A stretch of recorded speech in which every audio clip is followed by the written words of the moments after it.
Und willkommen zu einem neuen Video. Ich habe vor ein paar Wochen ein Video hochgeladen, in dem ich euch gesagt habe, dass ich ein Handicap habe.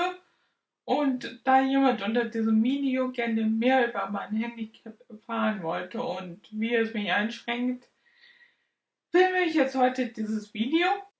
Aber ja, wo fange ich am besten an, mein Handicap zu erklären?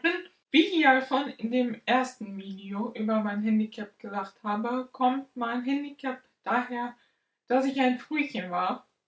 Das heißt, ich bin zu früh geboren, um genau zu sein, in der 27. Schwangerschaftswoche.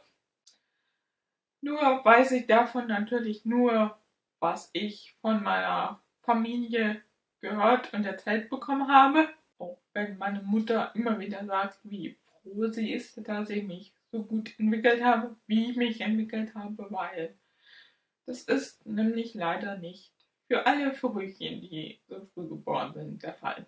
Aber nun zu dem, wie mich mein Handicap einschränkt. Und das Erste, was mich sehr viel stärker als Kind eingeschränkt hat, ist, dass ich Probleme mit dem Gleichgewicht habe. Das heißt, als Kind habe ich länger gebraucht, um überhaupt laufen zu lernen.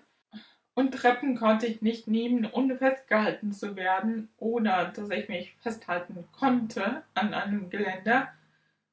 Aber das hat sich mit der Zeit wesentlich verbessert und jetzt kann ich eigentlich alle Treppen nehmen, auch ohne mich festzuhalten. Aber wenn ich die Treppen zum Beispiel nicht kenne oder sie auch kein Geländer haben, mache ich das immer noch langsam und vorsichtiger als andere Menschen.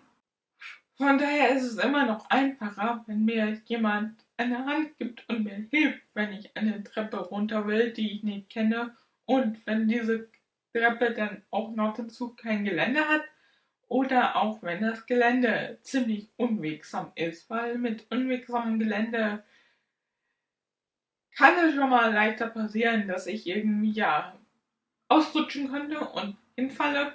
Was ihr eventuell auch schon gemerkt habt, wenn ich filme, ist, dass das Bild einfach wackeliger ist als bei anderen YouTubern, wenn ich aus der Hand filme. Und das liegt daran, dass ich einen leichten Tremor habe. Das heißt, meine Hände zittern teilweise einfach.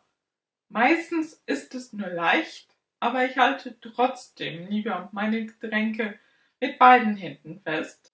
Ich kann es zwar auch mit einer Hand schaffen, solange ich keine Treppe nehmen muss, aber ja, ich halte es trotzdem lieber mit beiden Händen.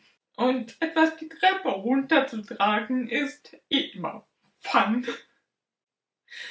Mit einem Trepp mit einem Treppen. Mit einem Teller ist es noch am einfachsten, weil ich mich da noch mit einer Hand festhalten kann. Aber wenn ich jetzt mit einem Getränk die Treppe runtergehe, mache ich das wirklich immer sehr, sehr langsam und vorsichtig, weil ich mich auch nicht festhalten kann, weil ich das Getränk, wenn ich eine Treppe runtergehe, definitiv mit beiden Händen festhalten muss. Von daher ist das immer sehr langsam und vorsichtig, weil ich auch einmal Angst habe, etwas zu verschütten und gleichzeitig Angst habe, dass ich eventuell die Treppe runterfallen könnte. Wegen meinem Gleichgewichtsproblem. Aber ich glaube, das, was am nervigsten ist, ist einfach, dass meine Hände plötzlich ganz stark anfangen können zu zittern. Meistens passiert das, wenn ich nach einem Glas greife und das gerade in der Hand habe und trinken will und dann fängt meine Hand auf einmal an, wie verrückt zu zittern und das heißt, ich verschüttere meistens etwas. Ich kann es euch nicht sagen, wann dieses starke Zittern kommt. Es kann teilweise 2 Monate vergehen, ohne dass dieses starke Zittern aufgetreten ist, und dann aber wiederum kann das auch nur 2 Wochen sein. Ich weiß selber nicht, wann dieses starke Zittern auftreten wird, und von daher, wenn es ankommt, ist es für mich auch eine Überraschung und ja, deshalb verschütte ich dann meistens auch etwas. Die Sache, die jetzt kommt, ist eigentlich die Sache, die mich jetzt am meisten im Alltag einschränkt. Und zwar kann ich nicht wirklich mit der Hand schreiben. Ich meine, wenn ich mir Mühe gebe und es machen muss, dann kann ich auch mit der Hand schreiben, aber es ist immer ziemlich krakelig und groß. Sachen unterschreiben per Hand kann ich, aber ich bin wirklich jedes Mal froh, dass eine Unterschrift nicht schön aussehen muss. Weil das tut sie definitiv bei mir nicht. Wenn ich dann mal was mit der Hand schreibe, fängt meine Hand ziemlich schnell an weh zu tun, da ich den Stift einfach ziemlich fest packe, weil ich versuche, das Zittern von meiner Hand zu unterdrücken.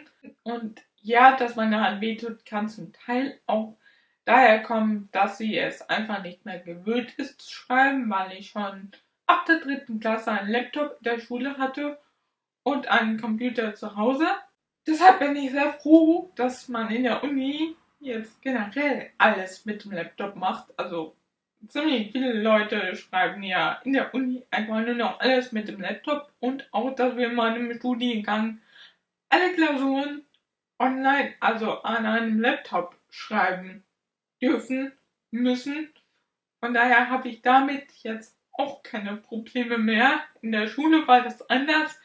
Wenn ihr auch ein Video darüber haben wollt, wie ich damit in der Schule umgegangen bin, damit, dass ich nicht wirklich schreiben konnte, dann lasst es mich wissen und ich werde dazu auch noch ein Video machen. In der Schule hatte ich einen Nachteilsausgleich, das heißt, dort liefen ein paar Sachen anders für mich ab als für die anderen Schüler. Und ja, auch in der Uni habe ich einen solchen Nachteilsausgleich, aber ich muss die noch nicht wirklich beanspruchen, weil, wie gesagt, in der Uni schon alles am Laptop geschrieben wird und machbar ist. Hauptsächlich habe ich Probleme mit der Feinmotorik. Das merke ich auch schon mal, wenn ich halt eben eine Bluse zumachen will und die Knöpfe sehr klein sind. Das ist dann schon mal schwieriger für mich, die Bluse zuzubekommen, als für andere Menschen.